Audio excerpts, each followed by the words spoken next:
Hey everybody, how's it going? Marcos Villegas here in Las Vegas with the undisputed lightweight champion of the world, Devin Haney, who's getting geared up to take on George Kambosos in a rematch back in Australia.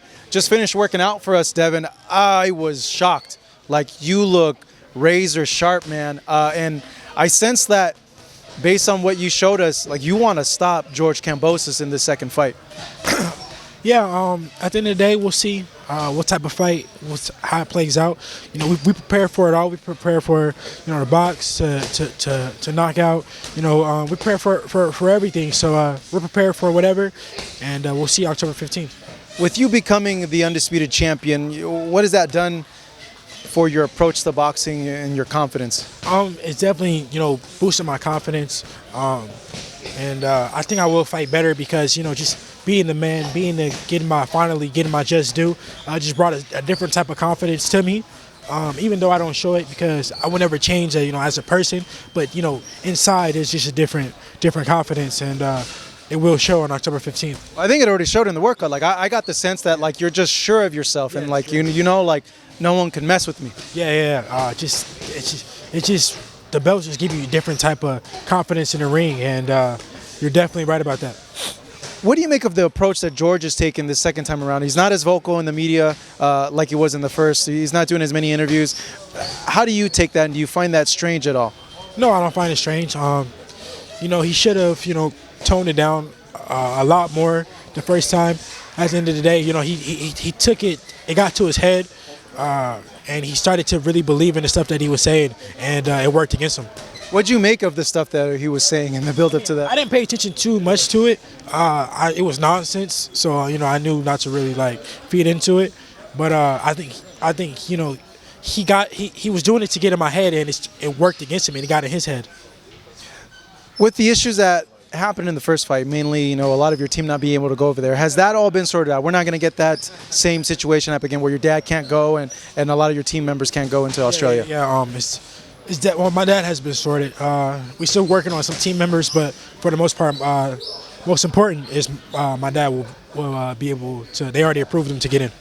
When you look at this second time around, just what are your feelings having to go back there and do this rematch? Is it something that you're extremely motivated because you want to put an exclamation point on it, or is it something like, I did so well so easily the first time around, like it's kind of hard to kind of get up for it? Yeah, I'm motivated. I still got a lot to prove, and this fight, they'll give me my just due once again, even more than they did, because I beat him one way the first fight, but the second fight, I'll show that I have more tools in the toolbox, and I beat him even better in a different way. How does that look like? Because you dominated the fight. I think you didn't lose no more than 2-3 rounds in that first fight. Yeah, you'll see. Just tune in October 15th. What can George do differently in this fight? We all know that. I mean, it's no secret that he's going to be aggressive. We all know that. But I will use his aggression against him. I will use, what he's trying to do against him.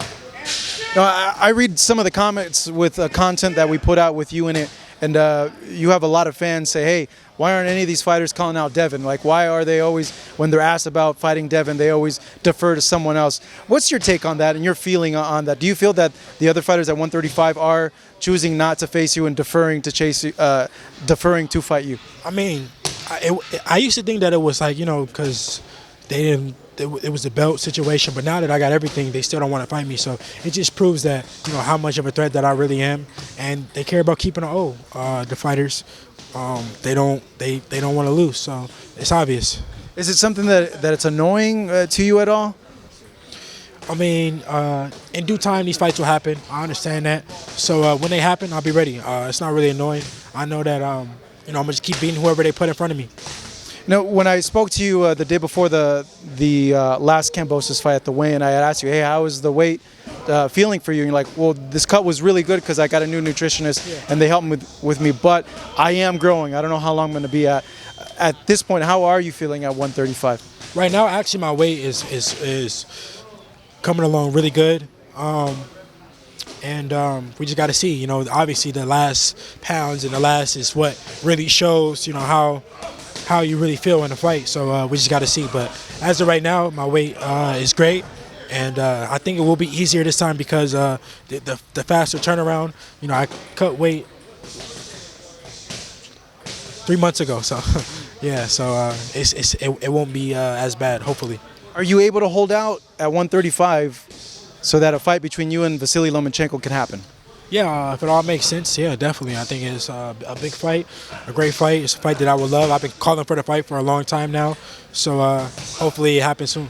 Yeah, no, I was kind of wondering about that just because of the whole the belt situation, and it all started with you becoming the mandatory. Now you're finally getting your chance with them, or potentially, I want to say 2 years later. You know, what do you make of the whole that situation, how it played out? Yeah, I mean, it played out how it played out. It worked out in my favor, to be honest. So, now we'll see what I do with it. Now I'm the shot caller. I could call for it to happen if I want it to happen. So we'll see after this fight. We'll go from there. You know, this will be my last thing. It's interesting that you said that because I looking at the situation, said at the end of the day, Devin was the one that ended up becoming undisputed because you just stayed quiet and you just worked instead of. Nah, it's crazy how God works. God, alhamdulillah, I thank Allah for it. He gave me my opportunity and I took full advantage of it. And now I'm the guy, the undisputed king. My name is in the history books forever. And now it's time to defend the belts, and then we'll go from there. All right. Hey, Devin, good seeing you. Thank you so much. Appreciate it. Here with Devin Haney, defends his title coming up against George Kambosos, Part 2 in Australia.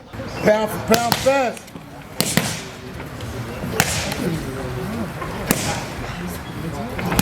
Legacy in action. Come on, yeah, try to put that Rolex down. That underneath the wrist.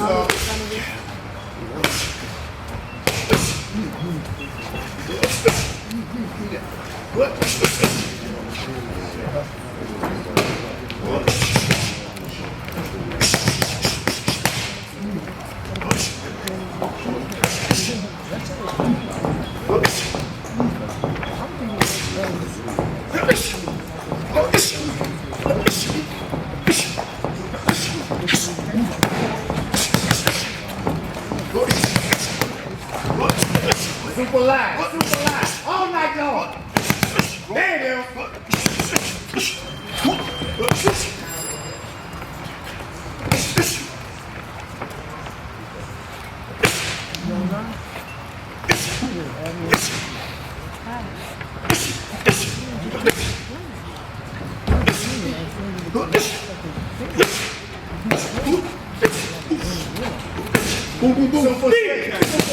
Super sick, boss man. Super sick.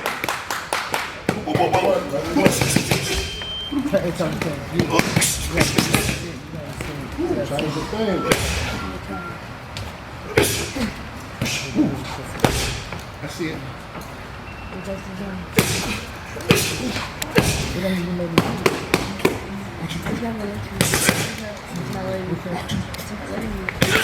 That's it, Lord. That's it, Lord.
One more time.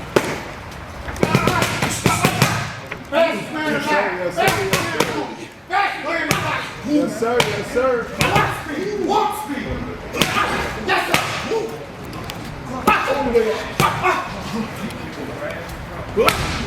This is me. Night, night, George. Good job, Cam. Night, night, George.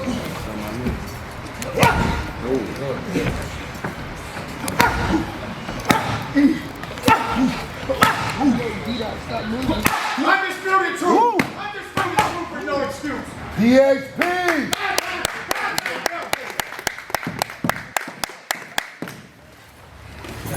Thank you so much for watching this video, and make sure to subscribe for more videos of your favorite fighters over here on Fight Up TV, and give us a follow online as well at Fight Up TV on Twitter and on Instagram. We appreciate it, guys.